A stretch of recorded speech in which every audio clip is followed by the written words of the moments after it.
Olá, bem-vindos ao quadro. Vamos seguir a nossa sequência de aulas sobre o intestino delgado, falando nessa terceira aula sobre as reações metabólicas que acontecem no duodeno.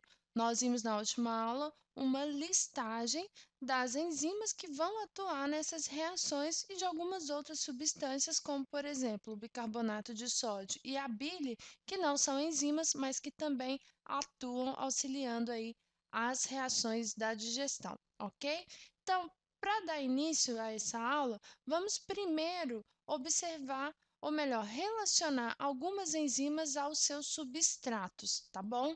Então, eu quero relacionar aqui com vocês as carboidrases que são produzidas pelas glândulas intestinais. Como o nome diz, o final ase significa enzima, tá? É uma terminação própria do grupo das enzimas. E esse prefixo aqui, carboidra, significa, indica qual tipo de substrato que é digerido pelas carboidrases. Então, as carboidrases vão digerir aí os carboidratos. A lipase, olha, lip vem de lipídios, lipase pancreática, porque é uma lipase produzida no pâncreas. Ela está aí formando o suco pancreático. Essa lipase vai ser responsável aí pela digestão, pela quebra das moléculas de lipídios. Olha que interessante, é a primeira vez que os lipídios aparecem nas nossas aulas sobre digestão. Então, a digestão completa dos lipídios, ela acontece somente aqui na região do duodeno.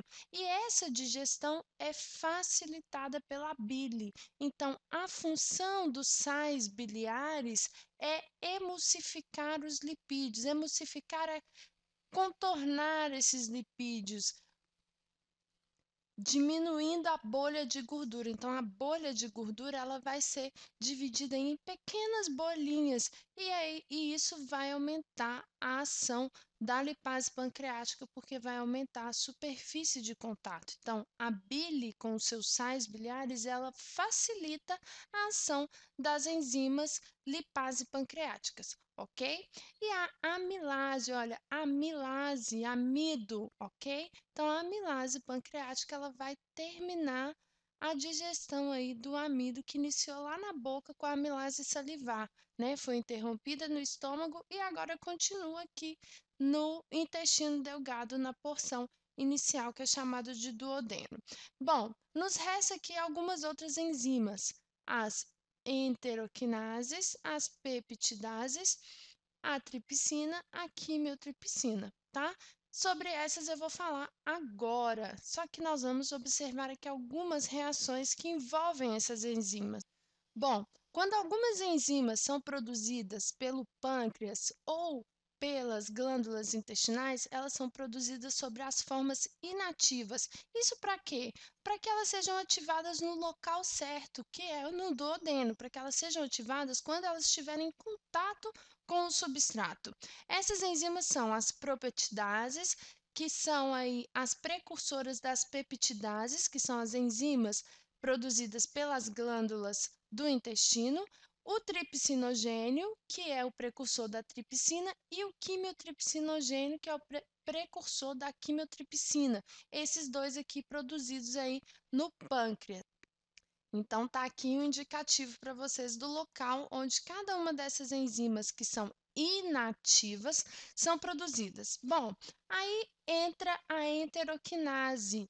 A enteroquinase, que também é produzida pelas glândulas intestinais, ela vai ativar o tripsinogênio em tripsina. Ela vai converter o tripsinogênio em tripsina. Então, a enteroquinase, ela age aqui nessa reação, lembrando aí que ela também é produzida pelas glândulas intestinais.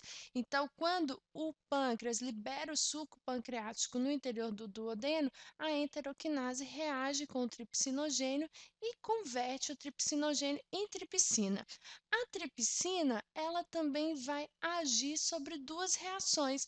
Ela vai agir sobre a conversão das propeptidases em peptidases e ela vai agir sobre a conversão do quimiotripsinogênio em quimiotripsina. Então, a tripsina ela ativa duas outras enzimas e tanto as peptidases quanto a quimiotripsina são enzimas que vão agir aí sobre a digestão das proteínas, quebrando essas proteínas em aminoácidos que são aí as partes menores que compõem as proteínas. Bom, espero que vocês tenham compreendido. Se tiverem alguma dúvida, envie para nós através do quadro.com.br. Nas próximas aulas, nós ainda vamos falar sobre o intestino delgado, ok? Um grande abraço!